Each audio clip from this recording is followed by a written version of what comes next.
They tell me that I'm never gonna make it. They want me to do something that could make sense. They hate when I keep dreaming I'll be famous. Hi guys, welcome to a new episode of Tamiverse, and we are going to Belgium. I flew from Gatwick, so that's the terminal, showing you my green passport as a Nigerian and the duty-free section in South Terminal.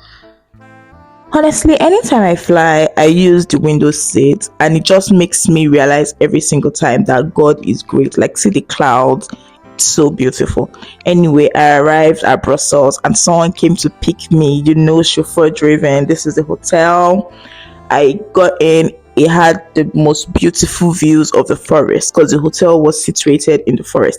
I don't get it though, why they would book an hotel for us in the forest. Again, I wasn't paying, it was the office, so my dear, I would enjoy it to the very last day. The views were great. You had a lot of lights into the room. It was a very large room. The TV was at the top, so I couldn't connect my Chromecast, so I couldn't watch TV, and the TV was in French, and you all know the only French I know is comment ça va. Here I'm just showing you guys the bathroom. It was very nice, a lot of lighting. I recorded some videos here. They had the shower gel, the bath gel, the shampoo, regular stuff you get in the bathroom, right? Then I went into town to get my waffles from Los Churros. Honestly, when you go to Brussels, you need to have Brussels waffles. It's the best. Honestly, it's better than the waffles I get to eat in London. I just took a video of all the assortments you could get on your waffles. The sweet tooth in me was happy, very very happy. Once I was done eating, I went to Grand Place. This is in the heart of Brussels, literally at the center. Very beautiful buildings, see the gold coming out. The structures are Gothic structures, and they have a lot of intricate details, and I was really fascinated. And I booked for one of these free tours in Brussels so that I would know the history of the place, because I was literally spending just a very short time. Anyway, if you really like this video, please subscribe, click the notification bell, and like the video. Now, if you look at this building, see the intricate details. This building is called the Town Hall. This is the building with the pointy end. And there's actually a very sad story around it. The architect was battling depression, and he came to this unfinished building when it was still unfinished and jumped off. Yeah, that was really sad, but his work lives on. The details, the beauty, it's very magnificent. There are other buildings here in Grand Place. There's the King's House, there's the Guild Houses, and there's even a beer museum in the same Grand Place. I mean, I didn't go there because I didn't pay, and I had very limited time to look at all the structures. But my best building is this black Gothic building. Then I saw beautiful horses. Now, I've never ridden a horse before, but people you could pay for a horse tour, a horse ride tour, but I didn't. After that, on our free tour, we were walking, and I saw this beautiful store which had these intricate fabrics that were created handmade. It was so beautiful, and I had to take a video of all of them as I was walking. Just enjoy, because see the details, everything is all handmade fabric. Then I went to the famous Manneken Pis.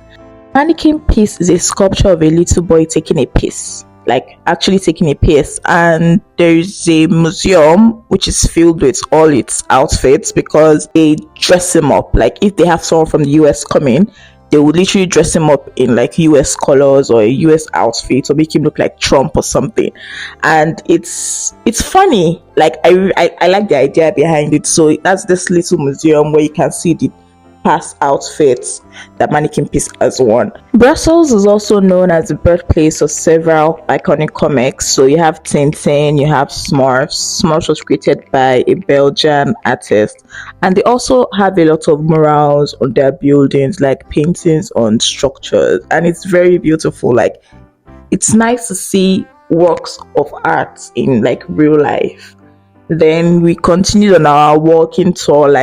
Honestly, that day had 30k steps. that should cover me for the rest of the year.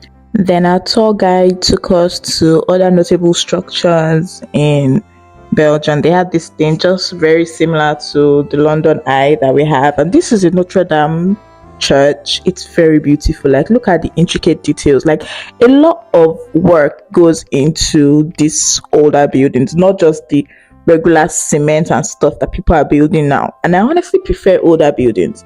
I mean, I don't want to live in them, but I think they are very pretty to look at. We also went to this garden. I think it's a garden. I mean, I honestly cannot remember. This trip was a while ago. I went to the garden.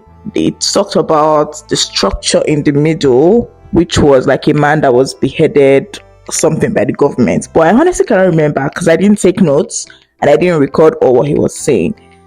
And after that, he gave us like restaurant recommendations, the kind of food to order, where to buy chocolate. Yeah, Belgian chocolate is honestly the best. Like, the flavor, the taste, the texture, it is honestly the best. And this view was actually very nice. You could see the pointy town hall building.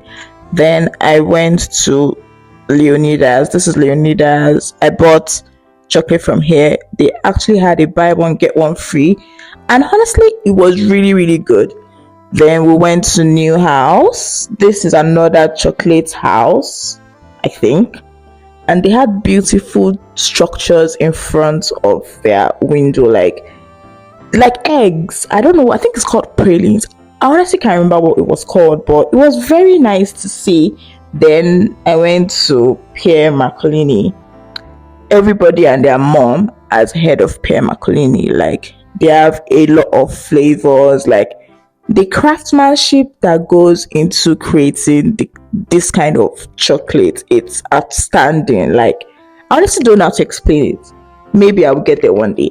And they also had beautiful macarons. Like, oh my god, the macarons were so good. Trust and believe that I've eaten everything, but like, I bought like an assortment of different flavors of chocolate and macarons.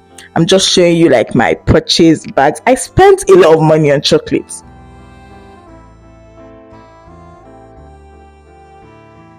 Anyways, by the time I finished chocolate shopping, I was famished and I was really hungry, and I was now looking for a restaurant to eat, and everywhere was booked. I had to call this restaurant called Restaurant Vincent, and she was like, I can take you in like just before, I can take you in as the first person before her table reservation comes in. So I literally went. I was the first person in the store as they opened, because apparently they weren't open during the day and they only opened in the evenings for dinner. And they gave me bread. They had beautiful paintings on the wall. Like, it was so good. I had to like record the paintings beside where I was sitting, but I didn't record the entire restaurant because, like I said, I was famished, I was tired, it was late at night. I ordered steak and fries because that's what I always eat in a place I don't know. I would just go to my usual. And then I took a cab back to my hotel. Then this is just the next day, and I wake up.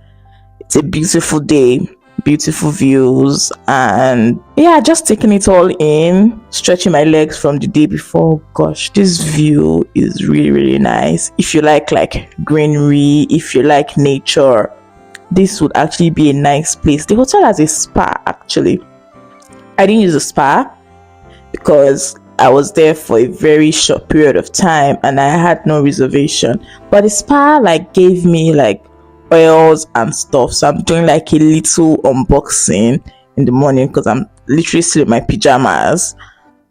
They gave me like a body oil. They gave me, I think, lotion, bath gel, and some other stuff. I'm just unboxing that, and yeah, the body oil smells divine. Like, it makes you feel like you're actually in the spa. Like, it's a proper spa body oil, and I used it and I was like, oh yes, I think I need to get a massage. Yeah, I did that, showered, and went about my day because, like I said, I was in Belgium for work and just checking out my outfits in the elevator as the fine girl that I am. Came back. decided to do my night routine, showered, put on my retinol and the rest of my skincare. So you guys, I'm doing this voiceover in April and I've watched Love is Blind. Can you guys tell me what your views are? Because I love Brett and Tiffany, and I didn't know I was going to love Zach and Bliss until I watched the reunion and I saw the way Bliss looks at that man. That lady is love struck. Like, she stares into his soul. And I know people were complaining about Zach staring, but Bliss doesn't cut eye contact with this guy. Like, she stares right into his eyes, and honestly, it's so beautiful, and I'm really happy for them.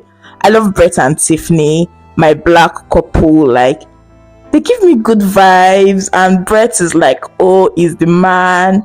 He will move into a 3-bedroom apartment if the space is not enough. Like, and Tiffany is so sweet. Like, she just gives me good vibes, honestly.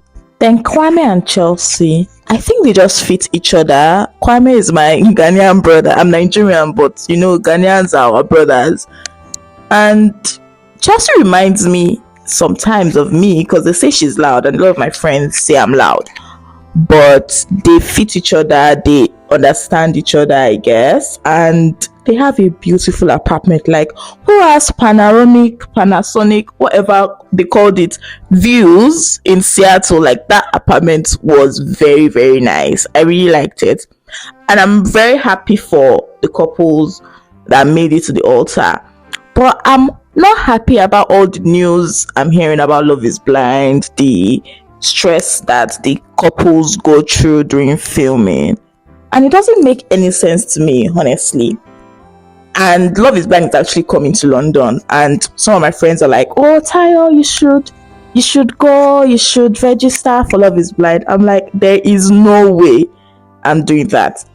Anyways, we had a dinner after the end of training, and I don't understand what all this food was, because I needed to eat my proper amala or jollof rice. All this international food was just doing me anyhow. But I took my pepper to Belgium, so I sprinkled pepper on my food. After dinner, we had karaoke, and I'm going to cut to one of my colleagues singing. It's very good.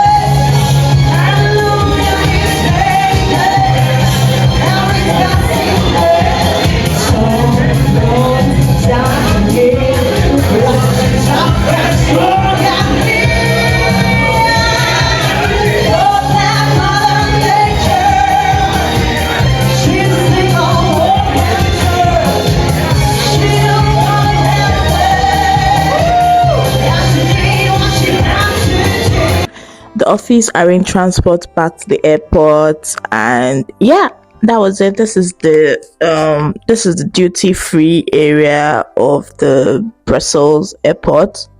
Very nice. There's some stores I'd never seen before. I just walked through it and waited for my flight. Thank you guys so much for watching. Please subscribe and let me know what kind of videos you want to see. Bye.